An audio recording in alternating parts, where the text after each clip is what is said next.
You guessed it, Pressure Points with your two favorite hosts. I'm Lil D. This is Big AJ. We're hitting you with Season 3, Episode 22, the season finale.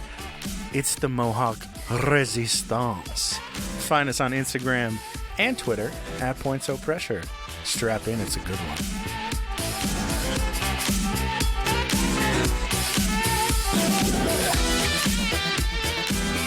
You know I'm Big AJ with those 3 inches. Oh, yeah, baby. Oh, we made it through another Welcome season. Back. Well, not yet. We still got about 30 minutes to go. We have about 10 minutes to go. Just a real short one. Yeah, we got a lawyer in the studio once again today. Yep, of course. We even plugged in the microphone for him. What's up, motherfuckers? We've got live Watch tweet. your language. Yeah, we've got a live tweet just sitting, waiting for Caroline Giuliani to reach out to us, so we'll see. We'll see. If you're hearing this and you're intrigued, retweet us. Yeah. Help your boys out. Please. And I see you've got your laptop open. I think you're doing some online bidding. I think I was doing that at the beginning of the season. So, it's Bono full circle. wants to biddy? Yes. Bono wants to biddy. D's trying to get an iPad Air. Yeah, you're just jealous because I got a drawing. I am now, yeah. iPad. Originally, it was one of those things I was like, whatever. But now I'm like, I'm depressed as fuck. I should probably find ways of get that serotonin by spending money. Yeah, by wasting money. Yeah. So I'm just sitting. So if at any point I just rage yell, that's because somebody outbid me. You're going to be and I'm outbid, not going to outbid them. You should. I'm probably going to. I know. I hate you. I know. Why would you introduce me to this? I love eBay. You bitch. Oh, I'm awful at it. All right. I hate it. So I was originally planning to really phone in this last episode. I know you were. And then you had talked about it a couple weeks ago. He was like, I'm going to lock in and do some fucking aliens again because Stone D ruined my good alien episode. No. And I was like, sorry, but what you got? Well, I was originally going to do just like a whole extra long episode on why Canadians are really assholes.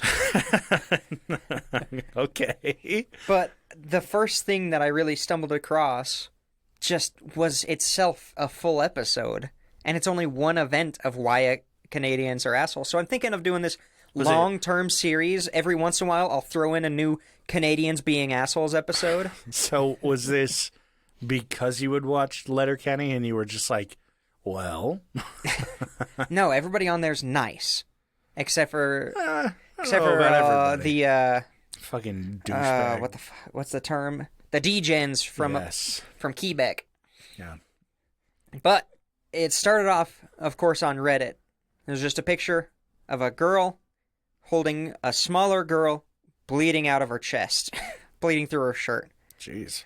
And that's kind of where this all started. So I'll give a little bit of a background. I'm going to assume that just about everybody knows how indigenous people across the Americas have been treated for the past 500 years. So we're going to skip past quite a bit of that until 1959, year of our Lord. The town of Oka in Quebec approved the development of a private 9-hole golf course over a portion of land that was disputed between the town and the local Mohawk people. Okay. So pretty shitty situation already. Over the past 100 years or so... What? Hold on. Wait a minute. What? You mean Native Americans don't like it when they have golf courses on their land? This isn't Native Americans. Native Canadians? Indigenous peoples. Indigenous First peoples? Nations? I don't know. It's North America. I apologize if that was insensitive to say Native Americans. I don't know. I feel like society's kind of moving away from Native American. Oh, okay. So indigenous people then. It's pretty common for them to not like Native Americans because the guy America's named after was German. Oh, okay. Yeah my mistake. Sense. I apologize, indigenous people. Thank you, lawyer. Yes. Keeping us on the straight and narrow. Thank you, actually. Yeah, I appreciate that. I would not have known otherwise. So they, over the past 100 years or so, their land started at 165 square kilometers, and by 1959 it was to 6. Oh. So it had been, chipped away for a while. So they were really trying to hold on to what they had left.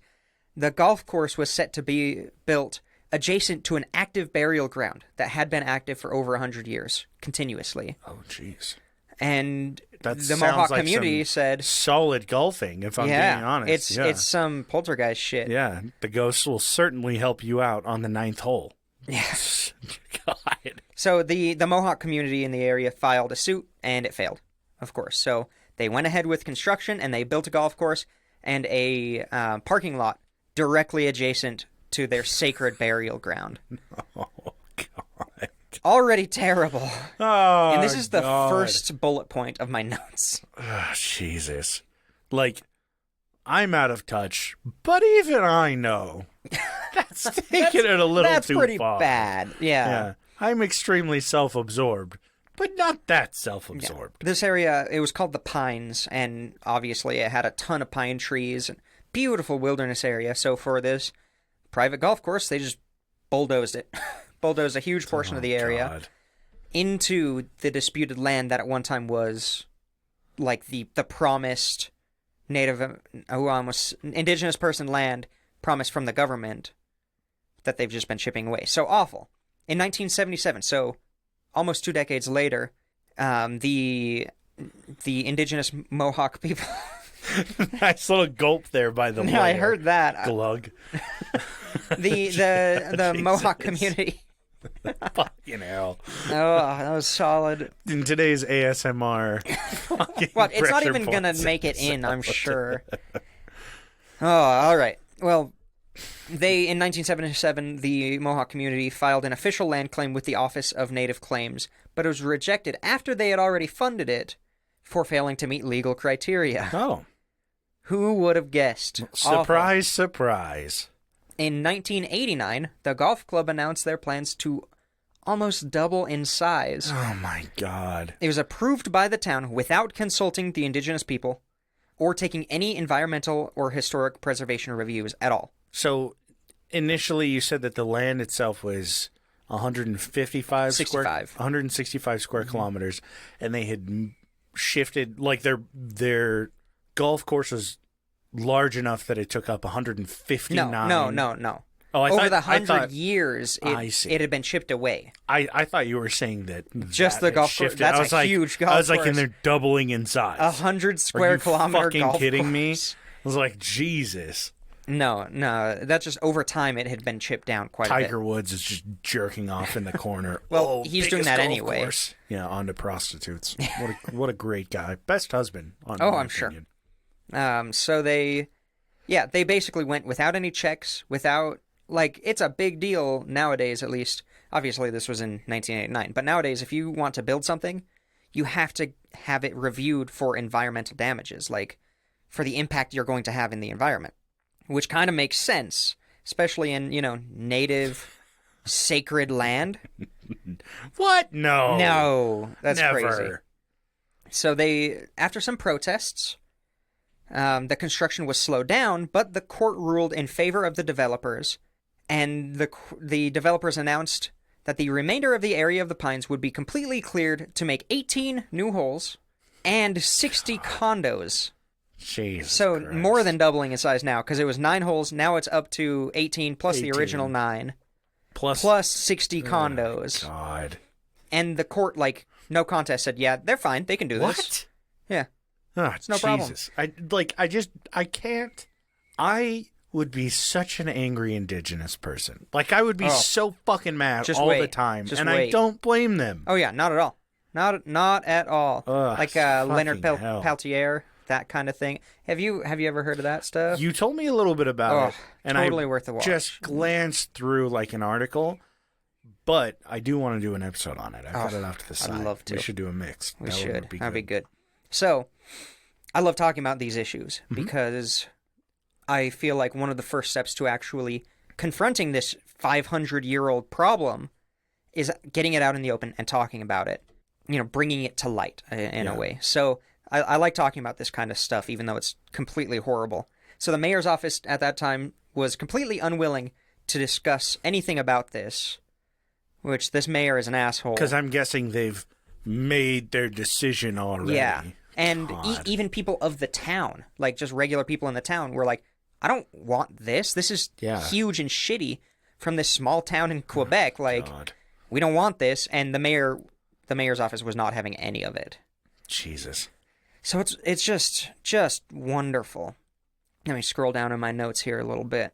In response, rightfully, some people in the Mohawk community made a barricade to block access to the construction area that they were going to bulldoze and tear down all the trees and all that stuff.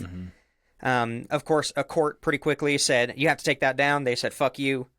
Another order came through. You have to take that down. They said, fuck you. And at this time, just construction equipment was just coming towards the barricade. God. And then just being stored there because they're like, as soon as these people go, we can just go. Jesus. And so the police were called, of course, to disperse these damn protesters going against the court. How dare they? So yeah. Their sacred burial ground was in this land that was going to be bulldozed, by the way. Yeah. So they started launching tear gas and concussion grenades. They just started committing war crimes. Yeah. And... Well, see, what's different is in this case, the Mohawk people began to shoot back with them with live rounds. Oh, shit. They were ready. They had amassed. They had an armory, and they had some money and some weapons. God damn. Thank goodness, because this could have turned out so much worse. So it was about a 15-minute gunfight when the police pulled back. One cop ended up dying. A lot of them were shot, but they had bulletproof vests. This guy got shot through the armpit, where his bulletproof vest didn't cover. Damn, Mohawks were fucking locked in. Yeah. Hell yeah. These were the warriors. I'm impressed. Good groups. for them. It gets better.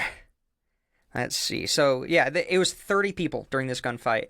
It was 30 Mohawk in the local community. How many cops? They didn't say. It was a rapid response task force unit or something like that. So it was a decent amount. Yeah. It's not like 7 dudes show up. They've got quite a bit. After the exchange, pretty quickly, the number grew to 70 indigenous people. Oh. They took all of the construction equipment and crushed the cop cars and added it to the barricade. Yeah. So now they have like a metal crushed barricade. I love this. It's really cool. It's when really was badass. This? 1990. Okay. Damn. Yeah. That's great. Let's see. So, at the peak of kind of the most amount of people on this barricade, it grew to 600. Ooh. So that's not a small amount of people. Yeah. Considering they started with what? 30? 30. Yeah. 30, geez. and then after the first gunfight, it became 70. Good on. So the nearby indigenous communities all over began to communicate with radios and sirens and air raid sirens and stuff. And then indigenous people from all over Canada and the U.S. traveled to the barricade to join the people, and it grew hugely. It just got bigger and bigger. This reminds me a lot of what happened. Was it South Dakota? With the pipeline? Yeah. Where originally it was just a handful of people, and everyone found out about it. Obviously, this was in 2016. Yeah. But in 1990, the fact that 600 people come to some dumpy little town in Quebec, and they're like, "Yo, we'll back you up." That's big. Yeah, it's a huge deal. The camaraderie really exploded. Because they started off feeling very alone and isolated with 30 dudes with some, semi-automatic guns against protecting people. their sacred land. Yeah. Yeah. It really became this it became a symbol after this event. Especially for there was an anarchist who wrote about it, about how saying this is the way to do it. Yeah. But I'll get into that later. So after this, the police began to restrict access to the area. They blocked roads, they blocked bridges, because they didn't have a ton of people on the force. This is in the buck-ass Quebec, from what I can tell. Quebec. But because of the blockades that the police were setting up, non-native commuters started to be shitty to the native people because they were blaming them for blocking the roads, not the police for blocking the. It's so stupid. Just total ridiculous and unnecessary misinformation on it. Yeah, it was the police are blocking this bridge, which is the only way to really get out of this town. The police wouldn't have to block this bridge if you weren't blocking your sacred land. Well, maybe if the assholes that made their stupid golf course hadn't made that on sacred land, then these people wouldn't be blocking your precious road, which causes the police to block your precious road. So maybe you should worry about city legislation. No. Surprise, surprise. Crazy. It Holding the boils mayor down accountable? to your fucking community. Christ. I hate this shit. It makes me so mad. I know. That's why I did this. Oh, my God. Like, Stupid. when people get mad about that shit, it's just like, you do realize that you have the power to change these things. Like, you're a resident in your town. I wasn't expecting to get so passionate on this episode today. Continue. I'm just All right. Rant over. Racism begins. For Christ's sake. Worse if you want than something ever. to change in your community, make the effort to fucking change it. Yeah, go to those city council things. But they're boring. I don't give a shit. I know. Fuck. Sorry. Continue. Okay, let me continue. We'll talk about the broken local government system. But, of course, a bunch of racism started to show up. People would burn, like, effigies of these native warriors. They would call them savages. There was some asshole on the radio who kept bringing up how they don't even speak French. Like, not understanding how ironic that is. What the fuck? They don't even speak our chosen language for their native land. You Yeah, fucking like idiot. shitty assholes. They don't even speak French. Fucking hell. So, a really interesting part is the warriors started to move on blockades. In fact, they ended up controlling the bridge blockade. I think it's called the Mercier or the Mercure. I don't know. I don't speak French. Mercury. We'll say the Mercier Bridge. And they ended up controlling it, like intimidating the cops to leave. Like pushing the cops further and further back? Yeah. Wow. The no man's land between the main barricade and the cops was a kilometer and a half. And originally they were like backs up against the gate. Yeah. Wow. So they started to actually like advance and take over other blockades. Like yeah. like they were effective. Hell yeah. The level of camaraderie and communication that they had was top tier over the Interesting. police. So at this point, the local government called in the military. The prime minister at the time said, no, we're not going to call in the military. But because of some event, like a couple decades before, where a local government went over the prime minister to call in the military, they had the precedent, so they could. Oh. So they went over the prime minister and said, no, let's not do that. That's awful. So the military started to kind of get deployed.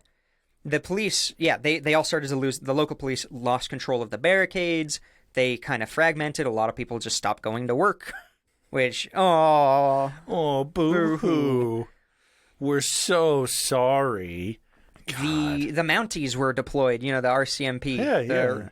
Royal Canadian Mounted Police, the Mounties were deployed, but they were completely forbidden from using any kind of force. Oh, okay. So which is great. It was main, and that's the way police should be. I'm not going to get angry. Don't get again, angry. But for Christ's sakes, that's how it should be. Is that it's not you're going in there dick swinging to beat the shit out of these that people. You are like my idea of what it should be is that you are a moderator for situations like that. You walk in and you say, hey, maybe we should stop the violence here. We'll settle our differences through non-gunfire and figure out where's the problem lie. Yeah. Instead of like, oh, you have an issue? I'm going to biased, shoot you in the face. I'm a biased, racist white man. Actually, I'm going to take the side of these police officers are getting shot at. It's like, no. Yeah. So at least the Mounties did something right. Yeah. They upheld. It's nice to hear that, like, they actually came in and they were like, okay, we're just going to stand in the middle of this. Let's figure it out. Don't shoot us. We won't shoot you. They won't shoot us. Let's figure it out. And I meant to mention this during the rise in the racism. A lot of like elderly people, women and children, that kind of thing, were allowed to leave through the blockades. But because of all the shit that was happening, people would like throw rocks at their cars. God. Or a lot of them were just walking because they didn't even have cars. Because obviously, like, there's a huge problem with poverty on reservation land. But one guy who was in the 70s, he got hit by a rock in the chest, sent him into cardiac arrest, and he died. Oh my God. For trying to leave the situation because he was already sick. Jesus. Fucking I assholes. fucking hate it. Yeah, I think there were only 2 people who ended up dying through this somehow. I mean, Even with active gunfire. I'm glad it was only 2 people, but it's also really fucking unfortunate that 2 people died over this. Because this shouldn't be an issue. Mm-hmm. Yeah. So the Mounties were quickly overwhelmed. The Mohawk community were like, no, we're not stopping now. You guys are being shits, and because they couldn't use force, they just left, essentially. Oh. The Mounties were like, okay, we're not going to do this. So at this point, they were kind of the before the military arrives force. Oh, so I now see. the military gets deployed. So Mounties show up to say, hey, let's calm our titties, figure this out, or else big boy guns are showing up, and this is going to become what was or should have been a non-issue, now a big old issue. Yeah. 2,500 troops were deployed. They very quickly took over the old police blockades. They would send aircraft over the tribal land to gather intelligence. Like, they were dicks out. Yes. The no man's land was reduced from 1.5 kilometers to 5 meters. Tensions were extremely high. God. So they just kept pushing them further and further back. Yeah, the tensions were extremely high, but no shots were exchanged. That's good. Let's see. Eventually, there was a surrender and a stand-down negotiated, basically because they still controlled the bridge. The Mohawk people still controlled the bridge, and the local government was like, bruh, you actually have something on us now. It's not just a forest that we don't give a shit about. It's like, that's a bridge. Yeah. That's a big deal. We need that opened. So there was a stand-down negotiated where basically the military would kind of back away and let the Mohawk people go, and then they would go into negotiations for what's going to happen with the land. I don't trust it. So, at this point, people started running because they were basically told, yeah, you can, like, it's a stand down. Go back to your homes, go back to wherever you came from, and we'll figure this out. Construction isn't going to continue until we get it negotiated, but you're good to go, and we won't do anything. And then people, anytime someone would run in front of one of these military dudes, they get tackled and the shit kicked out of them. God. Of course. So Jesus Christ. Yeah, people were fleeing. They were being arrested left and right. The military was violating their stand down because they would set up like flares that were activated when, like, if someone was running through the forest, it would activate one of these flares, and then the military would deploy motorized vehicles to that area to track down the people trying to run away. Even though that was part of the deal, was you don't get to arrest us for this. Yeah. Like, That's we are defending so our land. Ridiculous. A lot of people were injured and just got the shit kicked out of them from this kind of garbage. Let's see, I've got one here. One man served a 6-year sentence for his part protesting this. But the 3 officers who beat him while he was incarcerated and handcuffed were never charged. Never charged. Because they had retired by the time the case was ruled. They were no longer in the police force. Lots of people were unlawfully assaulted, and there was never a court case for a lot of this stuff. Something good did come out of this. The golf course was canceled, and the land was purchased by the federal government. Well, the developers said, we're not going to sell this until they tear down that barricade, and the federal government said, you can either sell it to us or we're taking it. Yeah. Well, that's good. So they gave us some basically hush money, which they shouldn't have gotten. Yeah. It was like $3 million or $5 million, Jesus something Christ. crazy. More than it should have been. But they left the barricade intact at that point. And, through all of this, they were successful in protecting their land. No golf course was built. They never... Oh, it just logged me out! Oh, you fucked up. Oh, no. No, they protected their land. They were able to prevent that, basically their graveyard from being schmooshed. Schmooshed. And it also it inspired a lot of other indigenous communities to stand up and exercise their rights, to understand that they can protest stuff. And that they can protest stuff and get shot about it afterwards when there's a stand down. They were successful. Yeah. In the key takeaway from this is they still had their sacred land. That's and now true, it's protected They federally. They did hold on to it. It's shitty that it had to go through all of this. So fucking many people stupid. injured and hurt, and so many rights just taken completely away Infringed upon. to make this happen, because it should be a no-brainer. Yeah. Oh, there's a Native American land? Looks like it's not my land to build condos on. Maybe I shouldn't touch it. God. Terrible. I feel like white people never really grasped that aspect. Like, the whole, this doesn't belong to you. Let's leave it alone. Have you ever been in a kindergarten? God. It's just like, they never grasped it when they were like 6 years old. So they're like, oh, this? Yeah, that's mine. No, it's not. It is now. Still isn't. It still is not yours. Oh, goodness. So this went a little bit quicker. I still have more. I'm not done. Yeah, you're good. But it went a little bit. I'm bit still quicker intrigued than I by wanted, the girl with the kid. Yeah, because I got to tie that picture in finally. Yeah. So that was all. That was all the background. Okay. Of the whole. It's called the Oka crisis, but the Mohawk people who were involved in it called it the Mohawk resistance. So I wanted to err to that side. I mean, it's the Mohawk resistance. Wow, I can't believe you're choosing the right kind of bias. I'm sorry.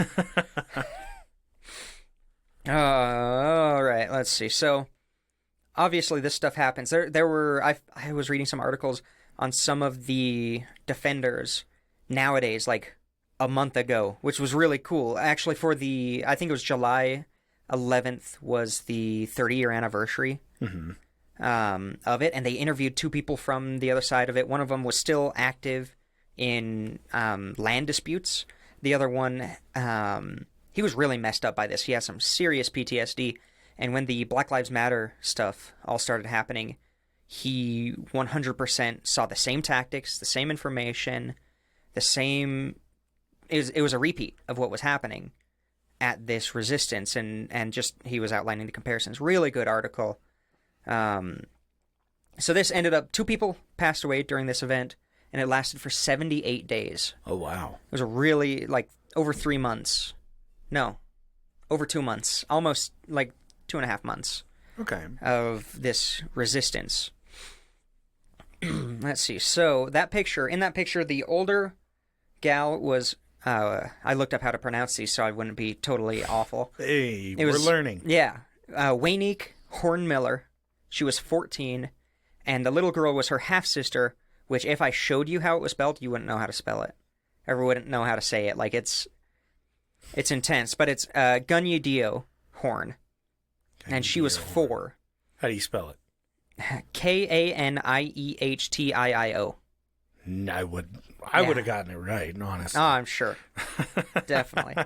So they were present during the entire event, even though they were so young. Their mother was fairly active in it. Their father was extremely active in it.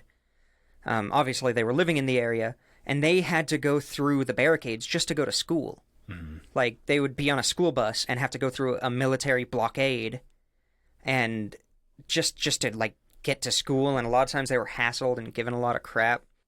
So on the last day, there was a meeting with the community, and the women decided that they would be the ones to walk out first. They were going to just walk out, be peaceful, and end the standoff. And, it was great. After a few minutes, violence broke out, even though it's It was great. It was great. So people Fun was had by all.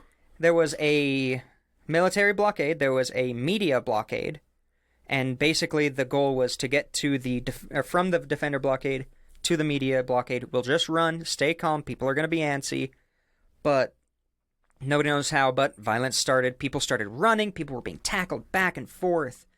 This was really because this was the first, okay, everybody's supposed to be standing down. Let's just go. Mm-hmm. This is our peaceful thing. If they respond in a peaceful kind, it'll be good. Then but they don't. If they don't, then it gets violent. But as long as we're peaceful, they'll be peaceful. That's the idea. And of course, people started getting tackled. People started running away. They were basically dodging people, trying to get to the media blockade. She was holding the 4-year-old half-sister, and she recognizes one of the soldiers at the media blockade because he was somebody who had hassled her about going to school like a couple weeks before, and out through one of the blockades. And she points to him, holding, the half-sister, and says, "I know you." And right then, she gets... let me make sure I'm getting everything right before I continue here. Yeah, she said, "I know you." And at that point, she was hit in the chest, and somebody swept her legs out from under her. What? And she smacked the back of her head on the concrete. What was the justification? Who did it? No, they never figured out who did it. She pointed, and maybe that was it. Maybe he was thinking, get him. It's not a good justification. Yeah. It's not a good justification at all. Because she just recognized this dude. So smack down. And she's 14. She's 14. Yeah. God, dude. I can't grasp how fucking dumb people are. Stupid. Literally all the time. Now, myself included. Well, yeah, we're pretty dumb, but at least we're aware of it. But I'm not going to shoot somebody if they fucking point at me. Yeah. Especially if they're a child.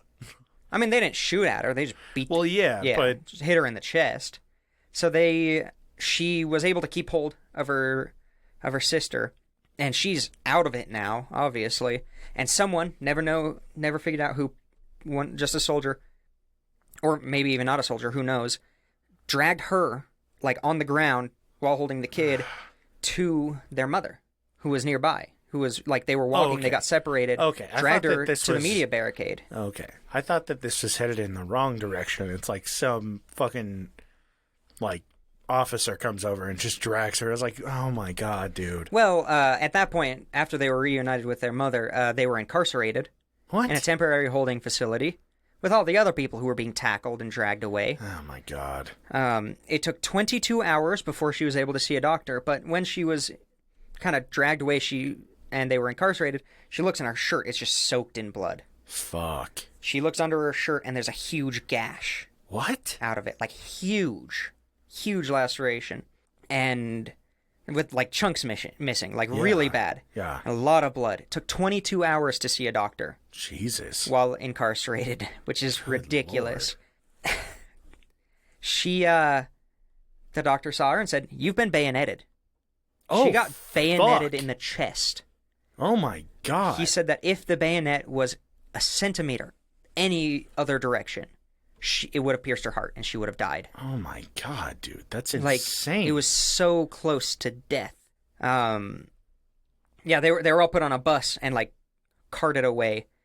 And she eventually went on to actually compete in the Olympics. She won gold medals from the Pan Am Games. Like, she was extremely active in indigenous people affairs. And good catch. there's a specific one I'm trying to think of, but I can't remember. It's about the indigenous women who go missing. Have you heard of that stuff? Yeah. That awful. Yeah, a lot of the stuff that's going on in Canada, right?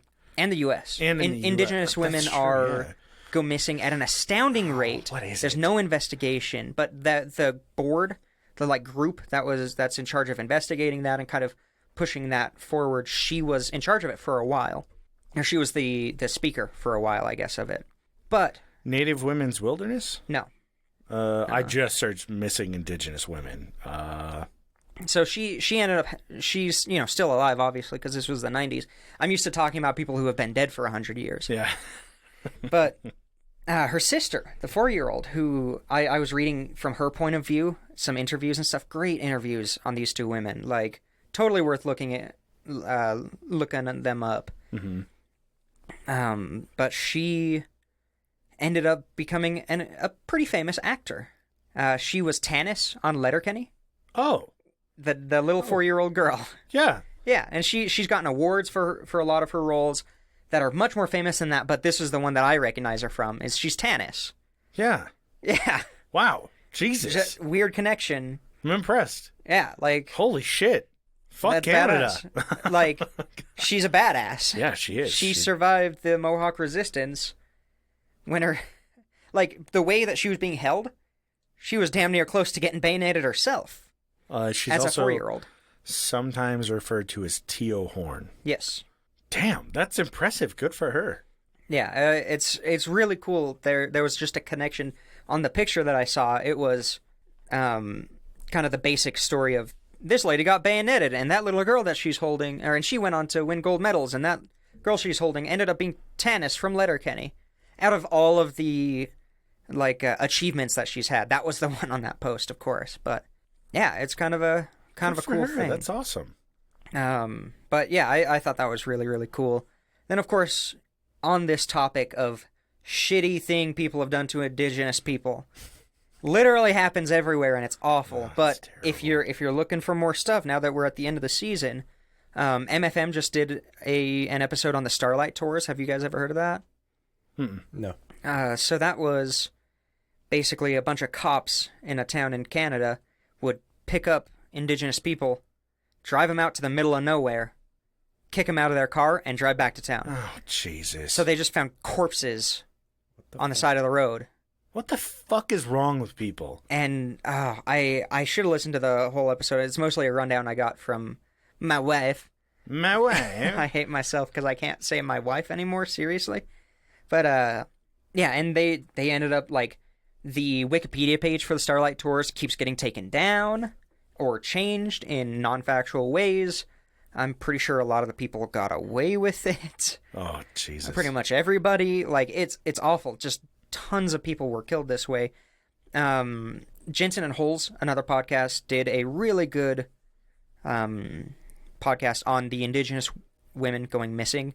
They have a really good one. If you've never heard of the Jensen and Holes podcast, I only listened to the first season, and they did, I think it's Paul Holes or it's the other guy, Jensen. One of them is the guy who caught the Golden State Killer, who came up with the let's do familial DNA and figure out who the Golden State Killer is, which is awesome. So he has a podcast, and they talk about the indigenous women going missing. They talk about the reasons why, the breakdowns in law enforcement, because one of them's an ex-detective, the other one is like a journalist. Mm-hmm. So it has a really good connection on, they understand that shit is underreported in the media and detectives don't do their jobs all the time and cops are shit. So it's really good. At least that first season. I didn't really get back into their second season, but they're good too. But wasn't there an actor that got big time involved with all that? Golden State Killer. It was oh yes, the dude from King of Queens. Why can't I think of his name? Not Kevin James. He's in the show. It's I don't remember who, but there were a lot of top players, celebrities and shit, that got into raising awareness for what familial DNA does, which is awesome. Patton Oswalt. Oh yes, he was outspoken about that. His wife was killed by by the Golden State Killer, I believe. Was it? I think so. You probably looked that up. I'm looking, but from what I remember, I thought she wrote a book about it. I know that I remember. I could be completely wrong because I can't remember. Stupid ads. I remember something to the effect of because she did write a book about him. Let me find out. I'm pretty sure she wasn't killed by him. I don't know. Because then she couldn't write that book. It's canon. It's canon officially. Oh, it's canon now. So, Gunyadio, I might be saying that wrong. It could be Tio. I found it online. So it's Gunyadio said that the Mohawk resistance was a very important step in a 500-year struggle. And she basically advocated for, don't just look at this one event as we won. Look at all that we've lost in the last 500 years and how we should continue with that. And, personally, as I was saying earlier, it's important that we discuss this stuff to bring awareness to that this shit is happening. And that, makes a small step towards hopefully preventing this from happening again. By the way, I fact-checked myself, and she just died peacefully in her sleep. She was not killed by... I didn't think so, because he was retired by then. I don't know if the East Area rapist, you mean? Can retire. I mean, if you're too old to stab somebody... You still don't know. They definitely retire. That's fair. Especially when they get dementia. And they forget that they've ever done it. Yeah. So, bring this shit up, talk about it, talk about the horrible things that have happened, even though it's a Debbie Downer. Yeah, I mean, it makes sense. You're making this progress. Yes, things are finally going in the right direction, but that doesn't mean that, the job's done. It only takes one angry man with small fingers to set the world back 20 years. I'd say a lot more than 20. Yeah. In different fields, different lengths of time. But yeah, it's sure, like, progress, just because it's worked doesn't mean that it will always continue. It's, yeah, you have to progress continue is to hard. work. Yeah. You have to fight for every inch. Yeah. Especially with Three me. of them with All three with of AJ. them. But to regress is easy. Yeah. You don't even have to try, and all of society will slide backwards. Lord. Oh, that's a happy episode. Yeah. Merry Christmas to all, and Merry... No, why did I say Xmas. Christmas? Jesus. Merry Xmas and Hanukkah and Kwanzaa and all the holidays. And if you don't celebrate Boxing any Day. of them, thank you. Yeah, and it's been a really big year for the PP. Yeah. Yeah. Yes, Things we've taken off. We're 14 billion listeners. Yep. 17,000 subscribers. We are the presidents. We're the presidents. But yeah, big shout out to everyone that's listened. Of course. Everybody who tweets, Yeah. messages, Yeah. sends hits us up. underground techno bands, It's been a good Gives us third season. show so, suggestions. yes, thank you so much for everybody's support. Two quick things that we have not addressed. We will be having a live stream on or around Christmas Day. December 25th. That's what I meant. Xmas Day. Jesus Christ. you I've been okay? too fucking locked in my house lately, man. Like, my brain is just shit. It's melting out of my ears. We will very likely be doing an Xmas special, a live stream. We were thinking the 24th, but we'll figure it out. Yeah, 23rd or 24th, if I'm willing, if I were to bet. Yeah. So keep your eyes open for our posts. Oh yeah, and we'll try to do it early enough that people outside of the United States can tune in. Yes, exactly that. We're looking at you, Norway. And January 11th will be the start of Isn't that the your 13th? season 4. No. Oh, it was the is what 13th yeah. this year. 13th, yeah, in 2020. January 11th, 2021, we will be back in full stride with a new season. Yeah, and So- if you miss out, if you miss us, which you don't, but if you do, we'll have sloppy seconds throughout the break. Yeah, we're going to post a couple of those, probably one every week. They're just short little 10-minute things. But if you want more, find us on Patreon. We have, how many, like 18? 15? There will be 17? There will be more when this comes out or whatever. Yeah. Oh, and we got some big stuff coming next year. Yes. We're hoping to interview people. Yeah. Hopefully do some interviews. You know, We'll just see. like for fun, shoot the shit kind of thing. Nothing like intense. We're not going to be boring interviews. It's just getting guests on the show to come and talk about the Soviet Union. We're not going to stuff like that. interview anyone until we get Jeff Bezos on here to explain his taxes. That's what I want. Oh, I can explain his taxes. No, I want him on here Oh, defending himself without security. yeah. I'll pee on him. But Wait. fine, like AJ said, if you want more fucking content, you want to hear us shoot the shit and talk about whatever the hell we want. You want to more hear so about than we already do. Dee's childhood Yeah, of oh, almost God. getting molested multiple times? What? Hmm? Well, yeah. If you want to hear that, then by all means, check out our Patreon. Also, huge shout out to our now 6 Patreon subscribers. Yeah. We're So growing. we got Nordic Thunder, thank you. Of course. Sweet Tea, Dark Runner, Haley, Fantastic. Casey, McFacey, It's okay. and you're not going to believe me on this one, but D's Nuts. I Ooh. did not. That is not my account. That is not. I know am it. not paying for my own podcast. That's true. So yeah, thank you guys. It is much appreciated and it helps out quite a bit actually. It really does. We're gonna upgrade the studio Yeah. soon. Boom. Pretty I'm soon. excited. It'll be a high-rise studio More foam. in New York City. No, it won't. But yeah, thanks again everybody. If you ever want to just shoot us show ideas or Tag us in memes. weird little articles, just open discussion, send us memes, music, movies, whatever the fuck you want, as long as it's not dick dick pics. pics. send it our way. And even if you want to send a dick pic or two, go for it. I appreciate it. But if you send us any dick pics, make sure it's not weird. We own the copyright to that, and we can do whatever we want. We with own it. your genitalia. Yes, so you know that's a binding verbal contract that you were making with us now. But yeah, if you don't know where to find us, it's at Points O Pressure on Instagram and Twitter. Keep an eye out for our live stream announcements. We'll catch you guys in January 2021, baby. We made it. Yeah. Peace out, lovers.